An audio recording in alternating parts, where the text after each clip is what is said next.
Pretty exciting one today. We got asked to do some music for which is a label over in Korea. We're gonna submit some demos to them, so I'm gonna get in the studio today and work on a song for them. Got a really cool beat sent to me. Hopefully we make it a banger and it goes through. I'm gonna go grab a coffee and get started.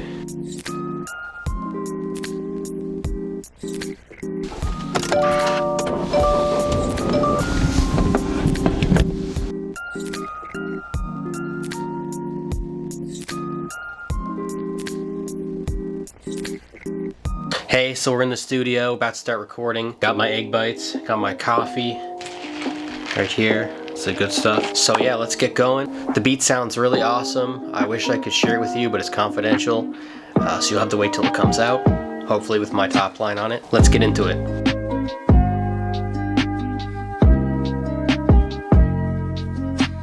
Quick note, one thing I really hate with these MacBook Pros is that you can't have the lid closed and the battery charger disconnected. I don't know if that bothers anybody else or if I'm weird, but I freaking hate that.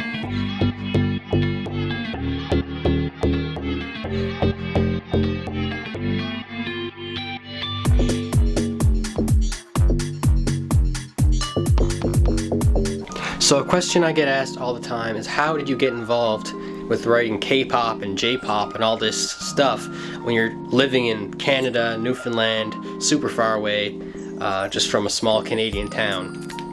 And it's actually pretty simple. So I was making music in my bedroom since I was 14, doing pop and rap production and all sorts of normal stuff. Then I kind of started singing on the tracks and hey, I kind of like this. And I always really loved jazzy chords, gospel music, all this kind of stuff. And I always really liked K-pop and J-pop songs I found on YouTube or whatever, because they had really interesting production, really interesting musicality and singing. So I was listening to it for a few years and I was thinking, oh, it'd be so awesome if I can get involved in making this.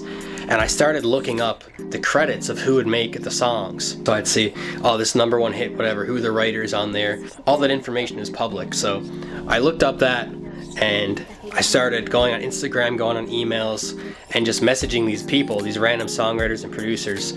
I must have emailed, 50, 100 of them, just so many. And probably 5% of them actually answered. And even less than that were willing to do some work with me. And I was so lucky to find a couple established songwriters in K-pop and J-pop that were willing to work with me. Shout out Gian, Daniel, Carlisle, people with so many hits, right? And I was like, wow, this is a great opportunity. And I started doing some demos with those producers and songwriters, and eventually did enough work to get signed to a publishing deal. So that's where I get all my opportunities come in, what labels are looking for what, and then we work really hard to do tons and tons of demos, submit them to different opportunities. If we're lucky, get 1 or 2 cuts from that. So that's kind of how I got started. If you have any more questions specifically, leave it down there for me and I'd be happy to answer, because I really want to help out people that are trying to get into this, whether it's K-pop or major label production in general. So drop it down below.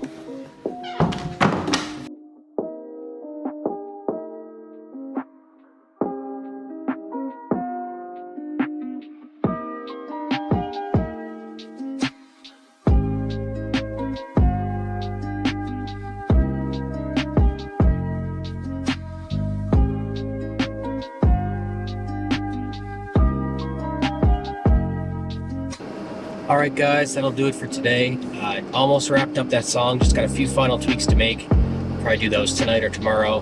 Gonna go grab some food, came outside, realized it's still snowing in May. So that's just another reason I can't wait to get out of here and get to Korea in a couple weeks. But yeah, lots more content to film, lots more exciting songs I'm working on. If there's anything specific you guys want me to film day to day about making music or how I got started or what kind of format you guys want to see, let me know. Happy to film, whatever. I'm gonna try to post pretty regularly. So until next time, keep working on music, keep hustling, and I will see you later.